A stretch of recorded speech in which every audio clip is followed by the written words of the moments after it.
매일매일의 삶 속에 그 마음 깊은 곳까지 기쁜 성탄이 되시기를 예수님의 이름으로 축복합니다. 그 아들을 보내신 아버지 하나님의 계획하심, 그 목적이 우리의 삶의 사건으로 또한 과정으로 나타나게 될 줄로 믿습니다. 우리는 매년 12월 25일이면 예수님의 초림, 그분의 탄생을 기념합니다. 맞습니다. 기념하는 것입니다. 그날이 예수님이 탄생하신 날짜는 아닙니다. 예수님께서 태어나신 날은 우리가 모릅니다. 요즘 과학이 많이 발전되어서 예수님이 태어나실 때 그 별이 이런 별일 것이다 하고 추정하고 컴퓨터를 통하여 날짜를 찾고 있는 작업을 하는데 그게 그렇게 중요한 것은 아닙니다. 초대교회는 예수님의 탄생보다는 예수님의 부활을 강조했고 부활의 메시지를 전했습니다. 왜냐하면 그것이 우리에게 가장 중요한 메시지이기 때문입니다. 자, 그렇다면 성경에도 나오지 않은 12월 25일을 우리는 성탄절로 기념하고 있는데 어떻게 그 일이 우리에게 일어난 것일까요? 여기에는 역사적으로 크게 두 가지의 설이 있습니다. 하나는 이 12월 25일을 성탄절로 기념하게 된 것은 가브리엘 천사가 마리아에게 이른바 수태고지, 예수님을 가질 것을 이야기했을 때에 그 수태고지의 날이 3월 25일이라는 겁니다. 그래서 그 3월 25일부터 9개월이 지난 정확한 날짜인 12월 25일이 예수님의 탄생일이다 라고 그렇게 생각을 4세기 때부터 한 겁니다. 자, 그런데 왜 수태고지의 날짜가 3월 25일인지는 명확한 근거가 없습니다. 그저 그때가 봄철이기 때문에 그렇겠다라고 그렇게 추정을 할 뿐입니다. 그래서 이 주장은 주류를 이루는 주장이지만 그렇게 설득력이 없습니다. 또 하나의 이론은 뭐냐면 이 12월 25일이 고대 로마 사람들의 겨울 축전절기였다는 겁니다. 겨울철에 갖는 축제의 날이었다는 것이죠. 그 축제는 어떤 날이었냐면 고대 로마인들이 숭배하던 우상인 태양신의 생일이었습니다. 태양신의 생일로 정했던 이유는요, 이 12월 25일이 그 당시의 달력으로는 이 12월 25일이 이른바 동지입니다. 지금은 우리가 태양력을 쓰고 율리어스력이라는 걸 써서 12월 22일이 동지이죠. 그 당시에 12월 25일이 동지였고 그 동지로부터 시작하여 해가 아주 조금씩 길어지기 시작을 했다는 것이죠. 그걸 발견을 한 겁니다. 그래서 이 12월 25일을 그 태양신이 태어나는 날이다 하여 태양신을 우상 숭배하고 그것이 주된 신으로 있었던 로마인들이 그날 축제를 가진 겁니다. 잔치하고 먹고 마시고 기뻐하고 즐거워했습니다. 그리고 그러한 잔치에는 노예들까지 동참하게 했고 기록에 의하면 그날만큼은 노예들을 위해서 주인들이 오히려 봉사를 할 정도로 아주 기쁜 날로 삼았다는 것입니다. 말하자면 그날은 로마인에게 있어서 또 특별히 노예들에게 있어서 휴일이고 쉬는 날이고 기쁜 날이었다는 것이죠. 이러한 것이 기독교회 안에 들어와서 4세기에 교황 율리어스 1세가 이 날을 예수님의 아기 탄생 성탄절로 정하자 하여 그렇게 정해진 날이라는 겁니다. 이런 이유 때문인지 역사가 페니 리스테드라는 사람의 글에 보면 퓨리탄, 우리가 좋아하는 청교도들은 성탄절을 지키지 않았다고 합니다. 그들이 영국에서 청교도 운동을 하면서 한때 정권을 잡은 적이 있었습니다. 그때는 아예 영국 전역에 이 크리스마스 12월 25일을 금하는 법령을 내렸었습니다. 물론 크게 저항을 받았었고요. 결국은 그들이 이제 실각을 하고 종교의 자유를 찾아서 미국 땅에 이르게 되죠. 당연히 미국 땅에 와서 이 퓨리탄 청교도들은 성탄절을 지키지 않고 금했습니다. 성탄 축하하는 걸 금했습니다. 기록에 의하면 17세기 중엽쯤에 성탄절을 지키다가 발각되면 벌금을 물기까지 했답니다. 물론 다른 종파의 프로테스탄트, 일테면 루터교라든지 장로교 이러한 사람들은 성탄절을 지켰습니다. 12월 25일로 성탄절을 축하했죠.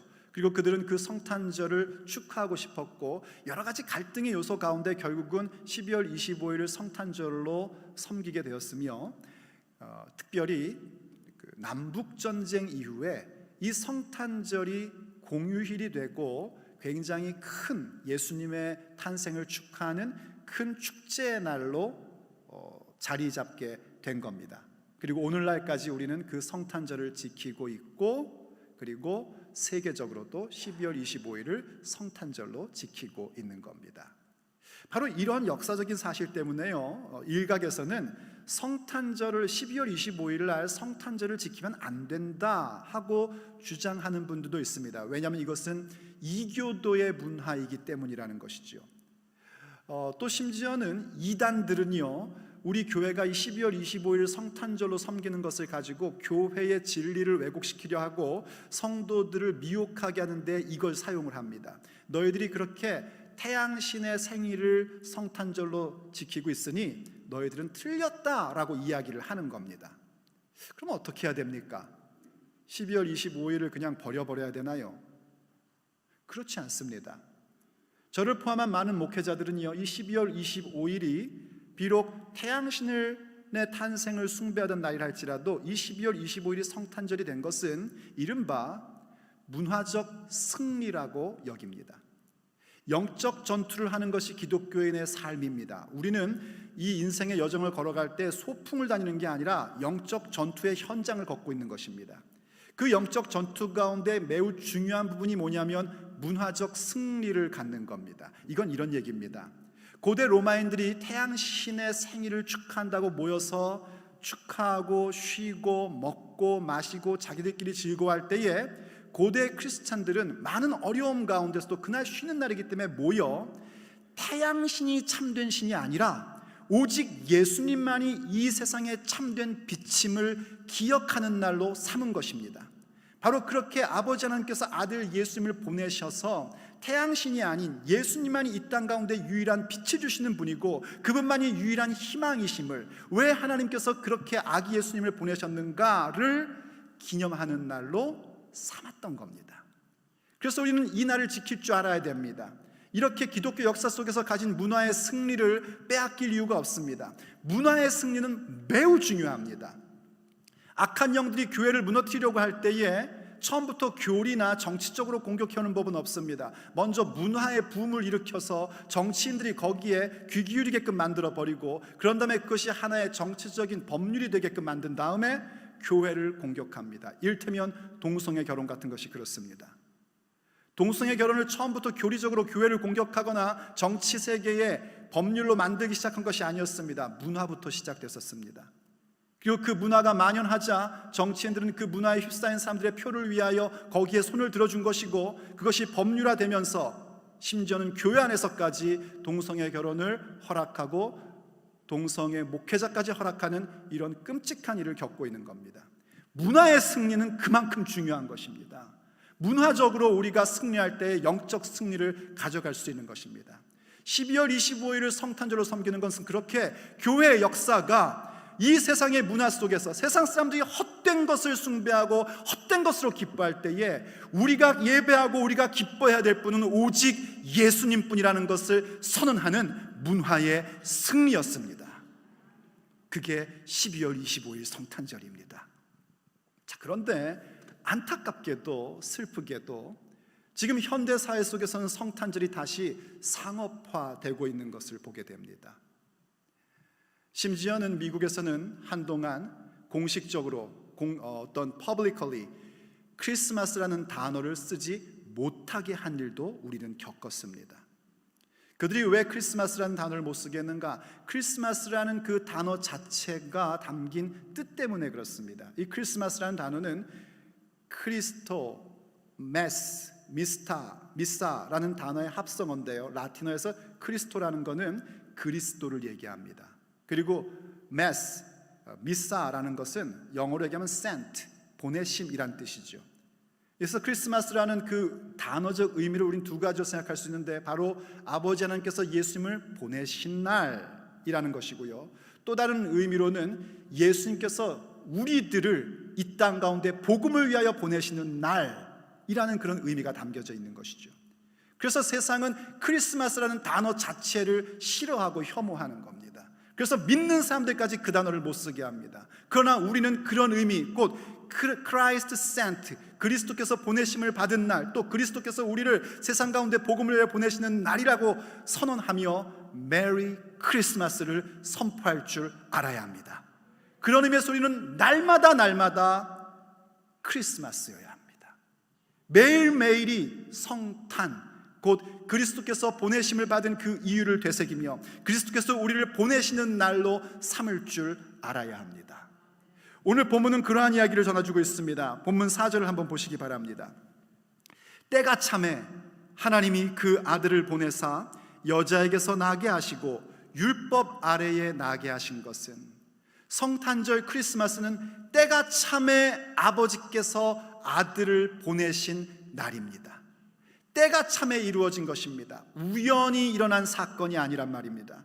이것은 하나님 아버지의 그 크신 계획 가운데에, 그분의 시간 속에, 그분의 타이밍 속에 인류를 위하여 주신 놀라운 사건입니다.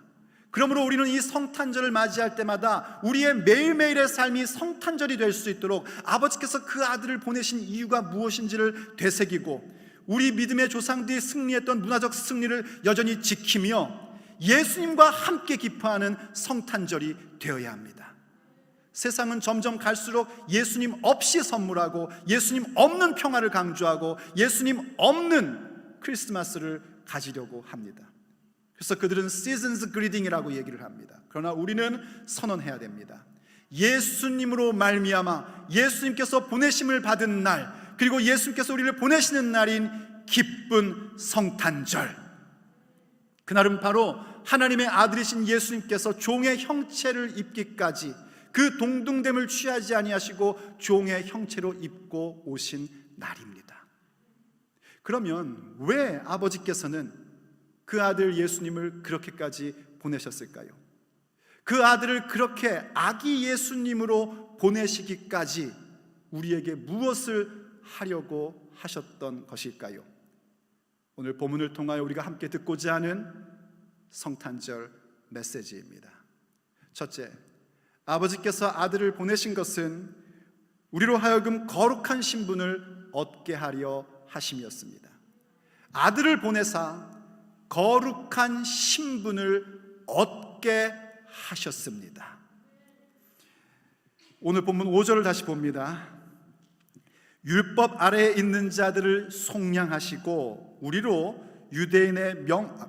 아들의 명분을 얻게 하려 하심이라. 예수님이 오신 크리스마스는 바로 예수님께서 우리를 속량하시고 아들의 명분, 하나님의 자녀 되는 그 신분을 얻게 하시는 날입니다. 그래서 기쁜 성탄인 겁니다. 여기 율법 아래에 있는 자들이라는 것은 1차적으로는 유대인들을 얘기합니다. 유대인들은 율법을 지킴으로 구원을 받을 수 있다라고 생각을 했습니다. 그러나 여러분들도 알다시피 율법이라는 것은 우리의 죄가 무엇인지를 밝혀주는 것입니다. 우리가 죄인임을 드러내주는 것이 율법입니다. 그리고 그 율법은 우리에게 무엇을 깨닫게 하냐면, 우리로서는 이 율법을 다 지킬 수 없구나 하는 사실을 확인시켜주는 것입니다. 율법이 죄인을 만드는 게 아닙니다. 여러분이 어쩌다가 성경을 읽고 찔려서 죄인 된 것이 아니라 말씀이 여러분의 죄인임을 확인시켜주고 있는 겁니다. 또 율법 아래에 있는 자들이라는 것은 2차적으로는요, 모든 인류를 얘기하는 것입니다. 물론 모든 인류가 유대인에게 주셨던 그 율법을 다 받은 것은 아닙니다. 그러나 로마서 1장에 보면 하나님이 창조하신 모든 만물 가운데에 하나님의 그 영원하신 능력과 신성을 두셨답니다. 그래서 아무도 핑계치 못하게끔 만드셨다라고 말씀해주고 있습니다. 바로 그러한 것 때문에 우리는 무엇이 옳고 그른지를 알고 하나님께 영광을 돌릴 존재인데, 사람들은 그 모든 것들을 무시했습니다. 외면했습니다. 그리고 자기 나름대로 만든 철학을 가지고, 종교를 가지고 하나님의 그 거룩한 영광을 썩어질 우상으로 바꾸어 버린 겁니다. 그러면서 자기의 철학이 옳다고 생각하는 겁니다. 내 생각이 맞다는 겁니다. 그 결과는 무엇이었는가? 비참한 결과밖에 없었던 겁니다. 상실한 마음, 부패한 마음밖에 없었고, 상실한 마음과 부패한 마음 가운데 비참한 인생을 살고 있음에도 불구하고 그것이 옳다고 주장하며 그렇게 행동하는 자들도 네가 옳다고 말하고 사는 겁니다. 결과는 영원한 지옥밖에 없습니다. 이 모든 일들은 무엇으로 말미암은 것인가? 죄로 말미암은 것입니다. 하나님을 떠난 죄로 말미암아 이 모든 사건들, 이 모든 끔찍한 일들이 벌어지고 있는 것입니다. 그리고 그 죄의 결과는 사망입니다. 죄의 문제 해결 없이 사망하면 그럼 죄 문제가 해결되는 것인가? 그렇지 않습니다.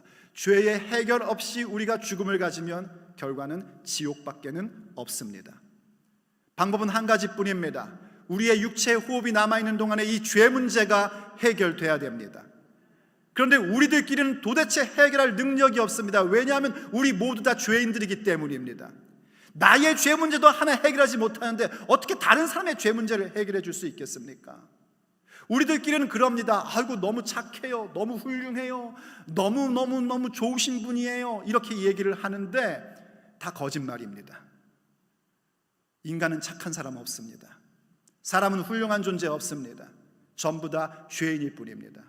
그 모습은 마치 어떤 모습과 같으냐면 교도소에 수감되어 있는 죄수들이 자기들끼리 야, 너 참 훌륭해, 너 참 멋있어, 너 참 착해, 이렇게 말하고 있는 것하고 똑같은 겁니다. 근데 그들은 지금 어디 있어요? 교도소 안에 있습니다. 밖에서 재판장이 내린 판결을 채우기 전까지는 그들은 죄수일 수밖에 없는 겁니다. 모든 인류가 가진 상태가 지금 그런 상태인 겁니다. 영원한 재판장이신 하나님께서 죄의 값은 사망이라고 선언한 이상에 어떤 사람도 그 사망 권세에서 벗어날 수 있는 존재는 아무도 없습니다. 그래서 아버지께서 독생하신 아들 예수님을 우리 가운데 보내신 겁니다.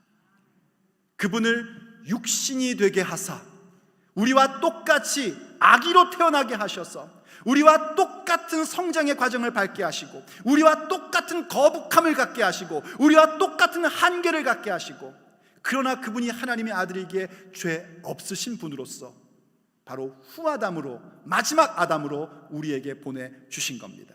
그리고 그분이 십자가에서 죽으심으로 말미암아 우리의 죄 문제를, 우리 대신 죽으심으로 말미암아 우리의 죄 문제를 해결해 주신 것입니다.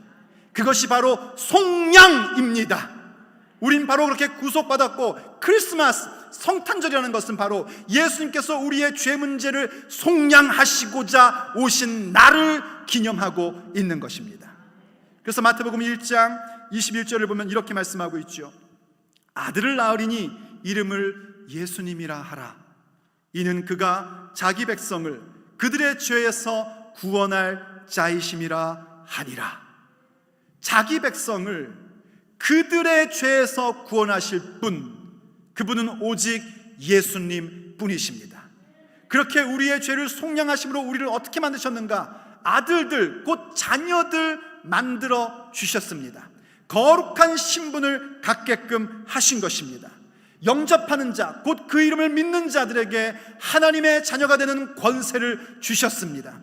이는 혈통으로나 육정으로나 사람의 뜻으로 난 것이 아니라 오직 하나님께로부터 난 자들인 것입니다. 예수님을 믿음으로 말미암아 속량받았고 죄 문제 해결되었고, 그로 인하여 우리는 거룩한 신분, 아버지의 자녀라는 그 놀라운 신분을 얻게 된 것입니다. 그게 바로 그리스도께서 보내심을 받은 이유요 성탄의 사건입니다. 자, 그러면 이것으로 끝일까요? 예수님께서 우리의 죄를 속량하셨고 우리의 신분을 거룩하게 만들어줬으니 우리 이제 다 된 건가요? 그러니 이제부터 우리는 내 멋대로 살아도 된단 말입니까? 내 마음대로 살아도 되는 것일까요? 결코 그렇지 않습니다.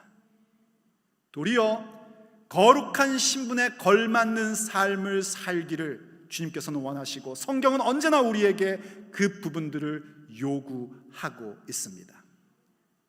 그 모습은 어떤 모습인가? 우리의 삶의 자리자리마다 하나님을 아버지라 부르며 사는 삶입니다. 하나님을 아버지라 부를 수 있는 삶을 살아가는 것, 그 일을 주시고자 예수님께서 동정녀 마리아의 몸에서 태어나신 겁니다. 그러므로 두 번째, 아버지께서 아들을 보내심은 아버지라 부르게 하시고자 보내신 것입니다. 아들을 보내사 하나님을 아버지라 부르게 하셨습니다. 우리가 거룩한 신분을 받고 그 신분에 걸맞게 사는 삶이 무엇인지를 가르쳐주는 것이 성경의 말씀입니다. 여러분, 성경 말씀 다 읽으시지요? 그리고 또 성경에 대한 메시지, 성경 말씀을 풀어 설명하는 강론을 늘 들으시지요? 그런 말씀을 들을 때 여러분의 마음이 어떻습니까? 기쁨이 있죠. 그러나 한편으로는 부담이 됩니다. 성경 읽다 보면 이거 어떻게 지키나 하는 그런 마음들이 생기죠. 그래서 어떤 분은 아예 성경 읽는 걸 싫어하시는 분도 있습니다. 그러나 여러분, 한번 성경을 좀 더 자세히 읽어보십시오. 그리고 목회자들이 증거하는 메시지를 자세히 들어보십시오. 자세히 들어보면 알게 됩니다. 하나님의 말씀을 따르는 것은 우리의 힘으로 이루어지는 것이 아니라 우리 가운데 함께 하시는 성령님의 능력으로 이루어진다, 이 사실을 깨닫게 됩니다. 그것에 대한 구체적인 현상이 뭐냐면 우리의 삶의 자리자리마다 하나님을 아바, 아버지라 부르는 사건입니다. 한번 오늘 본문 6절로 가보십시오. 오늘 본문 6절이 이렇게 얘기해 줍니다. 너희가 아들이므로, 우리 자매들 너무 섭섭해하지 마십시오. 성경시대에는 아버지의 권위와 아버지의 재산을 다 물려받는 건 아들들 뿐이었기 때문에 이렇게 표현한 것이지 딸을 무시하는 거 아닙니다. 이건 다른 말로 하면 자녀들이므로입니다. 자매들 아시겠죠? 너희가 아들이므로 하나님이 그 아들의 영을 우리 마음 가운데 보내사 아바, 아버지라 부르게 하셨느니라. 예수님께서 우리에게 거룩한 신분을 주셨습니다. 그래서 우리는 그 자녀가 된 것인데 어떻게 자녀가 되었는가? 아들의 영이 우리 가운데 임함으로 인하여. 아들의 영은 예수님의 영, 곧 성령님을 이야기하는 것입니다. 성령님이 우리 가운데 내주하심으로 말미암아 하나님을 아바, 아버지라 부를 수 있게 된 것입니다. 예수님께서 이 땅에 오셔서 우리의 죄를 위하여 죄 없으신 분이 피 흘려 죽어주셨습니다. 우리의 죄를 속량하신 겁니다. 왜 속량하셨는가? 하나님의 자녀 삼으시고자 속량하신 것입니다. 하나님의 자녀 되어 그 천지를 창조하신 하나님을 담대하게 아바, 아버지라 부를 수 있게 하시려고 그 모든 속량의 사역을 이루신 겁니다. 그럼 어떻게 우리가 하나님을 아바, 아버지라 부를 수 있게 되었습니까? 바로 예수님의 사역을 통하여 하나님께서 성령님을 우리 가운데 보내주셨기 때문입니다. 예수님께서 십자가에서 죽으시고 부활하시고 승천하심으로 말미암아 우리에게 약속하신 보혜사 성령님을 보내주셨습니다. 그리고 그 성령님은 우리에게 양자의 영이 되어서 담대히 천지를 창조한 하나님, 그 거룩한 하나님을 아바, 아버지라 부를 수 있는 권세를 주신 것입니다. 그 부분을 로마서 8장 15절은 이렇게 얘기하고 있습니다. 너희는 다시 무서워하는 종의 영을 받지 아니하고 양자의 영을 받았으므로 우리가 아바, 아버지라고 부르짖느니라. 오늘 한글 성경 갈라디아서는요, 부르게 하셨느니라 라고 이야기했고 로마서는 부르짖느니라 했습니다. 아버지 하나님께서 그 아들을 보내사 우리로 하여금 하나님을 아버지라고 부를 수 있게 하셨으니 로마서의 말씀대로 하자면 우리는 하나님을 아버지라 부르짖는 자가 되어야 합니다. 우리가 예수님을 영접하고 속량받고 하나님의 자녀 되는 것은 사건입니다. 그리고 하나님을 아버지라 부르며 나아가는 것은 인생의 과정, 신앙의 과정이어야 합니다. 우리의 삶의 자리자리마다 성령님을 의지하여 하나님을 아바, 아버지라 부르며 그분의 도우심을 구하는 자가 되어야 합니다.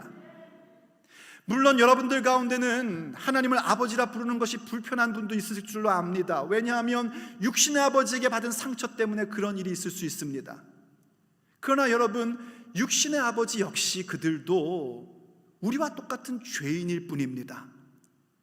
아무리 아버지가 좋아도요, 완벽한 아버지라는 건 존재할 수 없습니다. 그들도 우리와 똑같이 예수님 믿고 구원받아야 될 존재입니다. 그러다 보니 우리에게 때로는 실수도 하고 상처도 주고, 또 우리가 아버지가 되고 부모가 되어서도 또 자녀에게 실수하고 상처 주기도 하는 겁니다. 그러니 그 아버지를 생각하지 마십시오. 하나님께서 우리에게 너희들이 나를 아버지라고 부르라 하신 것은 우리가 상상할 수 있는 최고의 아버지, 그 아버지를 생각하고 부르라는 것입니다. 언제나 우리의 편이 되어주시고 우리 곁에 함께 하시고 우리가 어떤 일을 만나든지 넉넉히 이기게 하시는 그 아버지라 부르게 하셨습니다. 어떻게 그분을 아버지라 부를 수 있게 되었습니까?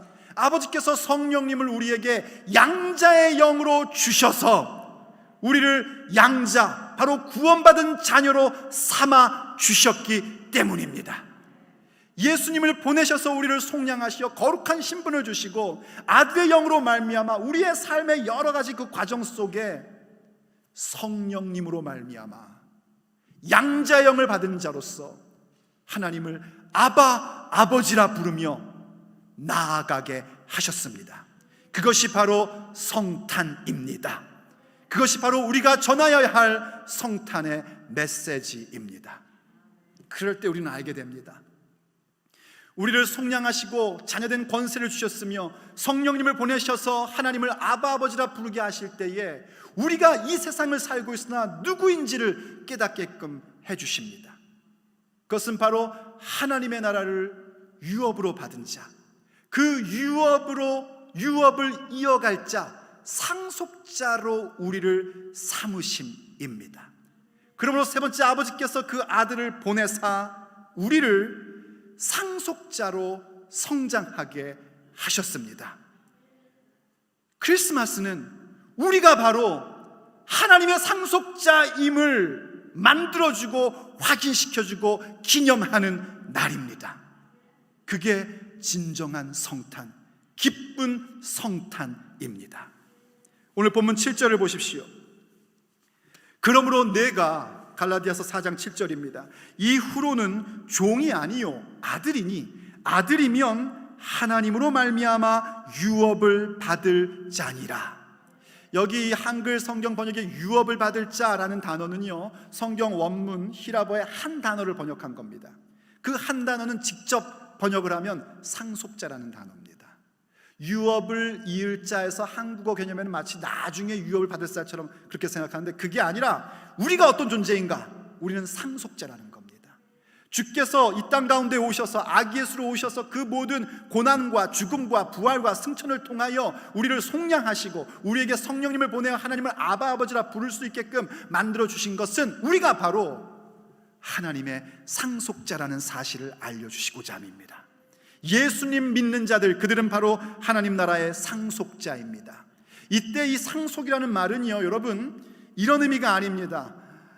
어느 날 갑자기 알지도 못했던 삼촌이 돌아가면서 나에게 재산을 남겼다는 겁니다. 그래서 그 재산을 상속받았다, 갑자기 무슨 복권 당첨된 것 같은 그런 걸 얘기하는 게 아닙니다. 여기에 이 상속이란 단어는 뭐냐면 부모의 가업을 이어받아 계속 진행해 나가는 개념입니다. 부모가 준 사업, 부모가 갖고 있던 가업, 가정의 가업을 이어받는 것, 이렇게 상상하시면 됩니다. 어떤 대기업의 CEO가 그 기업을 자기 자녀들 가운데 가장 잘 경영할 만한 아들에게 상속해 주는 것 같은 모습, 그걸 상속이라고 이야기하는 겁니다. 우린 바로 그렇게 하나님의 상속자, 먼 훗날 우리가 천국 본향집에 가는 그 상속뿐만이 아니라 이 땅 가운데에서도 아버지의 권세와 능력, 예수님의 이름의 권세와 능력을 상속받은 자들입니다. 그렇기 때문에 그 상속받은 그 길에는요, 상속자의 무게감이라는 것이 있습니다. 세상의 기업을 하나 물려받아도 거기엔 무게감이 있기 마련입니다. 그런데 우리는 세상 기업을 상속받은 자도 아니고요, 어떤 재산을 상속받은 정도가 아니라 하나님의 상속자입니다. 아버지의 나라와 그 복음을 상속받은 자들입니다. 그렇기 때문에 우리에게는 그 무게감이 분명히 있습니다. 한번 로마서 8장 17절을 보십시오. 성경은 이렇게 우리에게 지형을 해주고 있습니다. 자녀이면 또한 상속자, 곧 하나님의 상속자요 그리스도와 함께한 상속자니 믿어지시면 아멘 하십시오. 우리가 그 아들이면 양자의 영을 받음으로 말미암아 하나님을 아버지라 부를 수 있는 자가 되었으면 우리는 상속자, 하나님의 상속자, 그리스도와 함께한 상속자입니다. 계속해서 말씀하십니다. 그러니 우리가 그와 함께 영광을 받기 위하여 고난도 함께 받아야 할 것이니라. 상속자에게는 영광이 있기 마련입니다. 주님께서는 우리에게 그 영광을 주십니다. 그리고 그 영광을 얻기 위하여 우리는 또한 고난도 함께 받을 수 있어야 됩니다. 그 고난은 때로는 박해로울 것입니다. 그 고난은 때로는 우리에게 여러 가지 힘든 모습과 문제거리들로 올 수도 있을 것입니다. 그 고난은 우리가 상속자의 삶을 걸어갈 때 그것을 방해하는 여러 가지의 요소들입니다. 환난, 기근, 박해, 헐벗음, 칼, 여러 가지의 종류들로 올 것입니다. 때로는요, 왜 나에게만 이런 일이 일어나야 되나 하면서 울부짖는 사건도 있을 수 있을 것입니다. 그러나 여러분 기억하십시오. 그 모든 것들은 우리가 상속자이기 때문에 감당해 나가야 될 부분인 것입니다. 그 고난은요, 그런 어려움들 뿐만이 아니고요, 사실은 상속자이기 때문에 공부해야지 되고, 공부해야 되고, 연습해야 되고, 실패했어도 또다시 도전해야 되는 겁니다. 이러한 모든 것을 통칭하여 성경은 고난이다 라고 얘기하는 거예요. 믿음의 삶이라는 것은요, 소풍 가는 게 아닙니다. 상속자로서 살아가는 것입니다. 그래서 우리가 그러한 어려움들의 요소들, 때로는 너무나 공부하기 싫고, 때로는 너무 공부하는데 잘 안 되고, 혹은 또 연습해도 잘 안 되고, 도전해도 또 실패하고, 그럴 때마다 우리는 무엇을 해야 되는가? 생각해야 됩니다. 그래서 계속해서 성경이 이렇게 이야기합니다. 18절, 생각하건대. 여러분 깊이 생각하십시오. 그리스도인은 깊이 생각할 줄 아는 자들입니다. 생각하건대 현재의 고난은 장차 우리에게 나타날 영광과 비교할 수 없도다. 믿어지시면 아멘 합시다. 현재 우리가 갖고 있는 여러 가지의 일들, 공부해야 되고 연습해야 되고 도전해야지 되고, 주의 길을 가면서 그 상속자다운 삶을 살아갈 때 여러 가지 방해가 오고 어려움이 올 때에 왜 이런 일이 생기나 할 때마다 우리가 생각해 봐야 되는데, 지금 우리가 겪고 있는 그 모든 일들, 우리가 지금 겪고 있는 그 모든 어려움들, 그 문제거리들은 장차 우리에게 주실 영광과는 비교할 수 없는 것들이기 때문입니다. 우리는 하나님의 상속자, 그리스도와 함께한 상속자들입니다. 그러므로 패배자처럼 살지 마십시다. 우울하게 살지 마십시오. 그것은 상속자의 모습이 아닙니다. 하나님의 상속자는 어떠한 상황 가운데서 생각하며 그 영광을 바라보고 당당하게 나아가는 것입니다. 나를 아들로 삼으신 그분, 하나님을 아바 아버지라 부르게 하시고자 내게 성령을 보내시고 내주하게 하신 그분이 그 모든 것을 내게 상속하셨기에, 그리스도와 함께 받은 상속자로 만드셨기에, 우리는 오늘도 담대한 마음을 가지고 우리의 삶의 터전 가운데 그 모든 과정 속에 아버지의 뜻을 향하여 나아갈 수 있게 된 것입니다. 그러므로 사랑하는 성도 여러분, 아버지께서 그 아들을 보내신 이유를 다시 한번 되새기십시다. 아들을 보내사 우리를 죄 가운데서 건지시며 속량하시고 거룩한 신분을 주시고, 그 거룩한 신분 가운데 성령님으로 말미암아 하나님을 아버지라 부르게 하시고, 아버지라 부를 때마다 우리가 바로 그렇게 하나님의 상속자임을 기억하게 하시고자, 아버지 하나님은 그 아들 예수님을 아기 예수로 보내시고 그 모든 사역을 완성하게 하셨습니다. 이 사실을 기억하며 기념하는 것이 크리스마스 성탄절입니다. 이 사실을 기억하고 전하는 것이 그야말로 기쁜 성탄, 세상을 향하여 담대히 외칠 이야기, 메리 크리스마스입니다. 그러므로 오늘도 주님 앞에 함께 기도하며 나아가기를 원합니다. 우리에게 보내주신 예수 그리스도, 그분만이 영광받기를 원하고 그분 앞에만 무릎 꿇기를 원하는 마음으로 기도하기를 원합니다. 우리 주님 앞에 이 찬양 드리고 기도할 때에 성탄의 그 의미, 크리스마스, Christ sent, 바로 그 말씀의 의미를 우리 가슴속에 새기는 시간 되고, 그것을 위하여 주 앞에 결단하는 복된 시간이 되기를 원합니다. 그때 주께서 우리가 바로 하늘의 상속자, 예수님과 함께한 상속자라는 사실을 확인시켜주는 사건을 나타내 주실 것입니다. 그리고 그 사건이 우리의 삶의 과정이 될 것입니다.